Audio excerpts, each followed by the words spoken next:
ከልቦ በቀረበው ትርታ 97.6 ኤፍኤም የትርታ ቁርስ መሰናዶ ነው በመከታተል ላይ የምትገኙት ውድ አድማጮቻችን። አብራችሁን ስለሆናችሁ እያደመጣችሁን ስለሆነ እናመሰግናለን። አሁን ሰዓቱ ከሀገር ውስጥና ከባህር ማዶ የተሰሙ ዋና ዋና ቤት ዜናዎችን ወደ እናንተ የምናደርስበት ሰዓት ላይ እንገኛለን። የሀገር ውስጥ ጉዳዮችን በማስቀደም እንጀምራለን። በአዲስ አበባ ከተማ ለመጀመሪያ ጊዜ የመምህራንና የትምህርት አመራሮች የብቃት ምዘና በበይነ መረብ ሊሰጥ ነው ተባለ። የሙያ ብቃት ምዘና የሙከራ ፈተና በመጪው መጋቢት 12 ቀን 2018 ዓ.ም እንደሚሰጥ ተገልጿል። የአዲስ አበባ ከተማ አስተዳደር ትምህርት ቢሮ ከሚመለከታቸው ባለድርሻ አካላት ጋር በዝግጅት ስራዎች ዙሪያ ውይይት አድርጓል። የቢሮ ኃላፊ ዶክተር ዘላለም ሙላቱ እንደገለጹት ዘንድሮ ለመጀመሪያ ጊዜ በኦንላይን በሚሰጠው በዚህ ምዘና 11103 ተመዛኞች ይሳተፋሉም ተብሏል።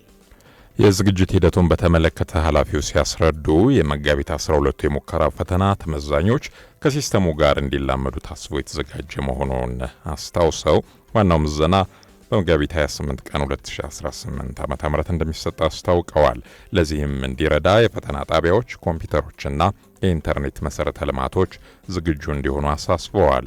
የከተማዋ የትምህርትና ስልጠና ጥራት ቁጥጥር ባለስልጣን ዋና ስራ አስኪያጅ ኢዘዲን ሙሱባህ በበኩላቸው ሁሉም ተመዛኞች በ12ቱ የሙከራ ፈተና ላይ መገኘት እንዳለባቸው አሳስበው ለክፍለ ከተማ ኃላፊዎችና ለአይሲቲ ባለሙያዎች ኦሪንቴሽን እንደሚሰጥ ገልጸዋል። በነገው ዕለት የሚከበረው 1447ኛው የኢድ አልፈጥር ረመዳን በዓል በሰላም እንዲጠናቀቅ አስፈላጊው የቅድመ ዝግጅት ስራ ተጠናቆ ወደ ተግባር መገባቱን የጸጥታና ደህንነት የጋራ ግብረ ኃይል አስታወቀ። ግብረ ኃይሉ በአዲስ አበባ ስታዲየምና በተለያዩ መስጊዶች የሚከናወነው የኢድ ሶላት ሃይማኖታዊ ስርዓቱን ጠብቆ እንዲከበር የተቀናጀ የጥበቃ ስራ እንደሚከናወን ገልጿል። በበዓሉ ወቅት የሚከናወኑ የጥበቃ ስራዎችን አስመልክቶ በአዲስ አበባ ፖሊስ ጠቅላይ መምሪያ ለጸጥታ አካላት አመራሮች የስራ መመሪያ ተሰጥቷል።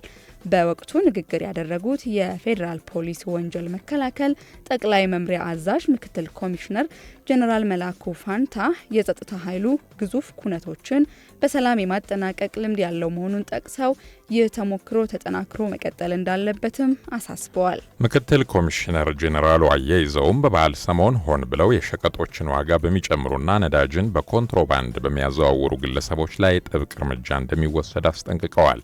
በተጨማሪም ወደ ስቴዲየምና መስጊዶች የሚመጡ ምዕመናን ለጋራ ደህንነት ሲባል ለሚደረጉ ፍተሻዎች ተገቢውን ትብብር እንዲያደርጉ ጥሪ አቅርበዋል።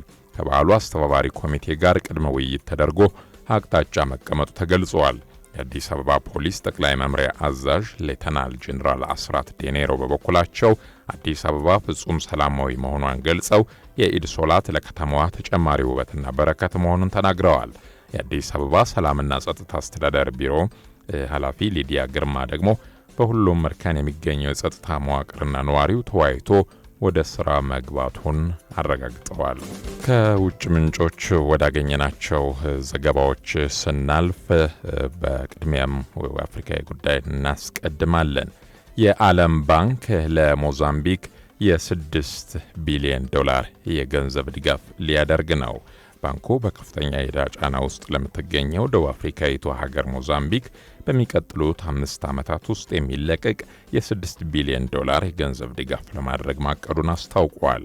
ይህንን የገንዘብ ድጋፍ ለማድረግ የወሰነው የሀገሪቱ የፋይናንስና የዕዳ ሁኔታ አሳሳቢ ደረጃ ላይ መድረሱን ተከትሎ ነው። የዓለም ባንክ የሞዛምቢክ ዳይሬክተር ፒሊ ሲኮሶ ለጋዜጠኞች እንደገለጹት ከታሰበው $6 ቢሊዮን ውስጥ ግማሹ በቀጥታ ከባንኩ የሚገኝ ሲሆን ቀሪው $3 ቢሊዮን ደግሞ ከተለያዩ አጋሮች የሚሰበሰብ ይሆናል።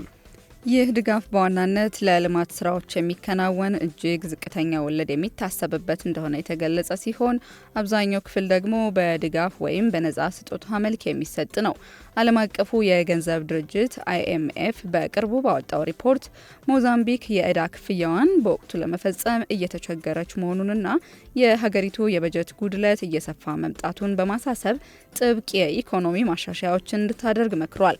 ሀገሪቱ በተደጋጋሚ ለሚያጋጥሟት የተፈጥሮ አደጋዎች ማለትም ለጎርፍና ለሱናሚ ተጋላጭ መሆኗ ለኢኮኖሚዋ መዳከም እንደ አንድ ምክንያት ተጠቃሽ ነው ሲል ተዘግቧል። በመጨረሻም በመካከለኛው ምስራቅ ያለው ግጭት ለዩክሬን የጦር መሳሪያ እጥረት እንደፈጠረባት ተገለጸ። የዩክሬኑ ፕሬዝዳንት ቮሎዲሚር ዜሌንስኪ በመካከለኛው ምስራቅ እየተካሄደ ያለው ጦርነት ሀገራቸው ከምዕራባውያን የምታገኘውን የመሳሪያ ድጋፍ እያስተጓጎለባት መሆኑን ገልጸዋል። ፕሬዝዳንቱ በተለይም የአየር መቃወሚያ ሚሳኤሎች እጥረት ሊያጋጥሙን ይችላሉ ሲሉ አስጠንቅቀዋል።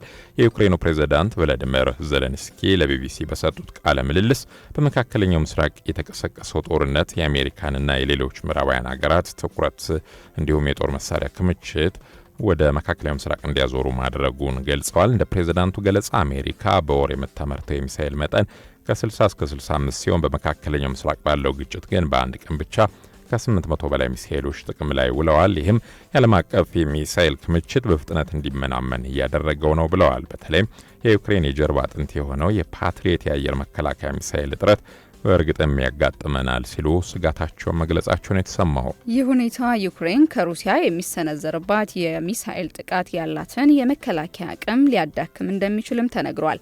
ከዚህም በተጨማሪ በመካከለኛው ምስራቅ ያለው አለመረጋጋት የነዳጅ ዋጋ እንዲጨምር ማድረጉ ሩሲያ ከነዳጅ ሽያጭ የምታገኘውን ገቢ በማሳደግ ለጦርነቱ ተጨማሪ አቅም እየሆናት መሆኑን ዜሌንስኪ ጠቁመዋል።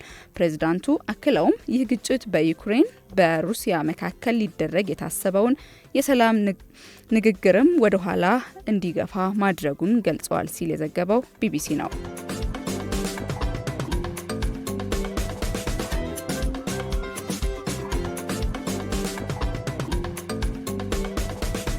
ሳምንታዊውን የትርታ ጆሊ መሰናዶ አድምጠን የተመለስ። የዛሬው ትርታ ጆሊም ደግሞ ፋሽንና ውበትን በተመለከተ የጸጉር አቆራረጥ ምን ይመስላል፣ ምን አይነት መገለጫዎች ሳሉት የሚሉትን ከባለሙያዎች ጋር ቆይታ አድርገን ነበረ። እንደወደዳችሁ ተስፋ እናደርጋለን። የተወደዳችሁ አድማጮች፣ ይህንን ሰዓት ደግሞ አጋር ሆነው ከኛ ጋር አብረውን እየሰሩ ያሉ ተቋማት አሉ። ከነሱም መካከል አንዱ እናት ባንክ ነው። ትምህርት ቤቶች ዘርፈ ብዙ አገልግሎቶችን በአንድ ላይ የሚያገኙበትን እናት መላ ወይም ዩኒካሽ የተሰኘ የትምህርት ቤት የክፍያ ስርዓት ይዞላችሁ መጥቷል። በዚህ የክፍያ ስርዓት ከእናት ባንክ ጋር አብረው በመስራት ስኬታማ የሆኑ ትምህርት ቤቶች አሉ። እናንተም እናት መላ የክፍያ ስርዓትን ስትጠቀሙ የትምህርት ክፍያን በቀላሉ ለመፈጸም፣ ተማሪዎችን ለመመዝገብ፣ የተማሪዎችን መረጃ ለማስተዳደር፣ ከተማሪ ወላጆች ጋር ያለውን ግንኙነት ለማሳለጥና የፋይናንስ ሪፖርት ለማዘጋጀት እንዲሁም የአውሮፕላን ትኬት ለመቁረጥ፣ የመጽሐፍ ግዥ ክፍያዎችን ለመክፈል የሚያስችል ዘመናዊ ምርጥ የሆነ አሰራር ስርዓት ነው።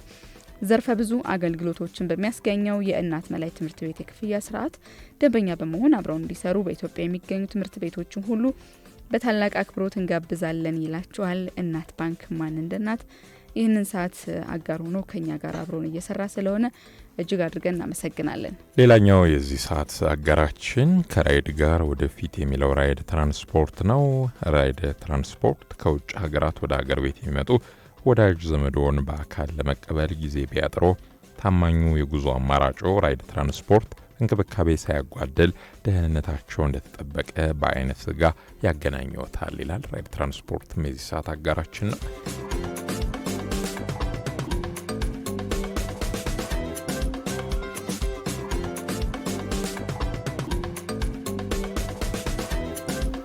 ከልቦ በቀረበው ትርታ 97.6 ኤፍኤም የትርታ ቁርስ መሰናዶውን እያደመጣችሁ ትገኛላችሁ። አሁን ደግሞ ሰዓቱ ከሀገር ውስጥና ከባህር ማዶ የተሰሙ ዋና ዋና ቤት ዜናዎችን ወደ እናንተ የምናደርስበት ነው። የሀገር ውስጥ ጉዳዮችን በማስቀደም እንጀምራለን። የሽግግር ፍትህ ፖሊሲን የሚያስፈጽሙ ተቋማትን ለማቋቋም የሚያስችሉ የህግ ማዕቀፎች ተዘጋጅተው መጠናቀቃቸው ተገለጸ። በኢትዮጵያ በተለያዩ ጊዜያት የተፈጸሙ የሰብአዊ መብት ጥሰቶች በዘላቂነት ለመፍታት የወጣውን የሽግግር ፍትህ ፖሊሲ የሚያስፈጽሙ ተቋማትን ለማቋቋም የሚያስችሉ የህግ ማዕቀፎች ዝግጅት መጠናቀቁን የፍትህ ሚኒስትሯ ሀና አራያ ስላሴ ያስታወቁ። ሚኒስትሯ ከኢትዮጵያ ዜና አገልግሎት ጋር በነበራቸው ቆይታ እንደገለጹት ባለፉት ዓመታት የፍትህ ስርዓቱን ለማሻሻል ተቋማትን ከፖለቲካ ተጽዕኖ ነጻ ለማድረግ ሰፋፊ ስራዎች ተከናውነዋል። በዚህም የንግድ ህግ መድብልን ጨምሮ ከ20 በላይ ቁልፍ ህጎች ላይ ማሻሻያ መደረጉን ጠቁመዋል። የሽግግር ፍትህ ፖሊሲው በትግበራ ሂደት ውስጥ የሚከተሏቸው ጉዳዮች ምንም በተመለከተ ሲያብራሩ የወንጀል ተጠያቂነትን ማረጋገጥ፣ እውነትን ማፈላለግና የምህረት ስርዓት፣ ለተጎጂዎች ካሳና ማካካሻ መስጠት እንዲሁም በዜጎች መካከል እርቅ እንዲወርድ ማድረግ የሚሉት እንደሚገኙበት ገልጸዋል። እነዚህን ተግባራት በገለልተኝነት የሚያከናውኑ ተቋማትን ለማቋቋም የሚያስችሉ የህግ ማዕቀፎች ዝግጅት መጠናቀቁን ገልጸዋል። በቀጣይም የሚቋቋሙ ተቋማትም የእውነት አፈላላጊና የእርቅ ተቋም፣ ልዩ የአቃቤ ህግ መስሪያ ቤት፣ ልዩ የፍርድ ቤት ችሎቶች ናቸው ብለዋል። ይህ ፍትህ ሂደት በዜጎች መካከል መተማመንን በመፍጠር ረገድ ትልቅ ሚና እንደሚኖረውና ለጠንካራ ሀገረ መንግስት ግንባታ መሰረት እንደሚጥልም ሚኒስትሯ ሀና አራያ ስላሴ በአጽንኦት ተናግረዋል። ሙስሊሙ ማህበረሰብ የኢድ አልፈጥር በዓልን የተቸገሩ ወገኖችን በመርዳት ሊያከብር እንደሚገባ ተገለጸ። የኢትዮጵያ እስልምና ጉዳዮች ጠቅላይ ምክር ቤት 1447ኛው የኢድ አልፈጥር በዓል የተቸገሩ ወገኖችን በመደገፍና በመርዳት ሊከበር እንደሚገባ አሳሰበ። የምክር ቤቱ ተቀዳሚ ምክትል ፕሬዝዳንት ሼክ አብዱል ከሪም በድሬዲን በዓሉን አስመልክተው ለመገናኛ ብዙሃን መግለጫ ሰጥተዋል። በመግለጫቸውም ለመላው የእስልምና እምነት ተከታዮች የእንኳን አደረሳችሁ መልእክት አስተላልፈዋል። ረመዳን የአብሮነት የመደጋገፍና የመረዳዳት እሴቶች የሚጠናከሩበት ወር መሆኑን የጠቀሱት ተቀዳሚ ምክትል ፕሬዝዳንቱ በጾም ወቅት የታዩ መልካም ስነ ምግባራት ከረመዳን በኋላም ተጠናክረው መቀጠል እንዳለባቸው አሳስበዋል። በተለይም የኢድ አልፈጥር በዓል ሲከበር የተቸገሩ ወገኖችን በመርዳት የታመሙትን በመጠየቅና ለተቸገሩ ወገኖች በማካፈል ሊሆን እንደሚገባ ምክር ቤቱ አስገንዝበዋል። ወደ ውጭ ዜናዎች እናልፋለን። የዓለም ባንክ ለሞዛምቢክ የ$6 ቢሊዮን የገንዘብ ድጋፍ ሊያደርግ ነው። የዓለም ባንክ በከፍተኛ ዕዳ ጫና ውስጥ ለምትገኘው ደቡብ አፍሪካዊቷ ሀገር ሞዛምቢክ በሚቀጥሉት 5 ዓመታት ውስጥ የሚለቀቅ የ$6 ቢሊዮን የገንዘብ ድጋፍ ለማድረግ ማቀዱን አስታውቋል። ባንኩ ይህንን የገንዘብ ድጋፍ ለማድረግ የወሰነው የሀገሪቱ የሕዝብ ፋይናንስ እንዲሁም የዕዳ ሁኔታ አሳሳቢ ደረጃ ላይ መድረሱን ተከትሎ ነው። የዓለም ባንክ የሞዛምቢክ ዳይሬክተር ፒሊ ሲሶኮ ለጋዜጠኞች እንደገለጹት ከታሰበው $6 ቢሊዮን ውስጥ ግማሹ በቀጥታ ከባንኩ የሚገኝ ሲሆን ቀሪው $3 ቢሊዮን ደግሞ ከተለያዩ አጋሮች የሚሰበሰብ ይሆናል። በመጨረሻም በመካከለኛው ምስራቅ ያለው ግጭት ለዩክሬን የጦር መሳሪያ እጥረት እንደተደቀነባት ገልጿል። የዩክሬን ፕሬዝዳንት ቮሎዲሚር ዜሌንስኪ በመካከለኛው ምስራቅ እየተካሄደ ያለው ጦርነት ሀገራቸው ከምዕራባውያን የምታገኘውን የሚሳኤል ድጋፍ እያስተጓጎለባት መሆኑን ገልጸዋል። ፕሬዝዳንቱ በተለይም የአየር መቃወሚያ ሚሳኤሎች እጥረት ሊያጋጥመን ይችላል ሲሉ አስጠንቅቀዋል።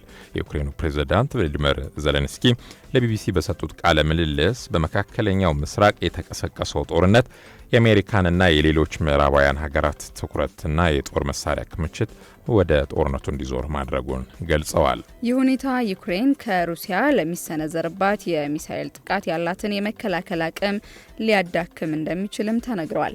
ከዚህም በተጨማሪ በመካከለኛው ምስራቅ ያለው አለመረጋጋት የነዳጅ ዋጋ እንዲጨምር ማድረጉ ሩሲያ ከነዳጅ ሽያጭ የምታገኘውን ገቢ በማሳደግ ለጦርነቱ ተጨማሪ አቅም እየሆናት መሆኑን ዜሌንስኪ ጠቁመዋል። ፕሬዝዳንቱ አክለውም ይህ ግጭት በዩክሬንና በሩሲያ መካከል ሊደረግ የታሰበውን የሰላም ንግግርም ወደ ኋላ እንዲገፋ ማድረጉን ገልጸዋል ሲል የዘገበው ቢቢሲ ነው።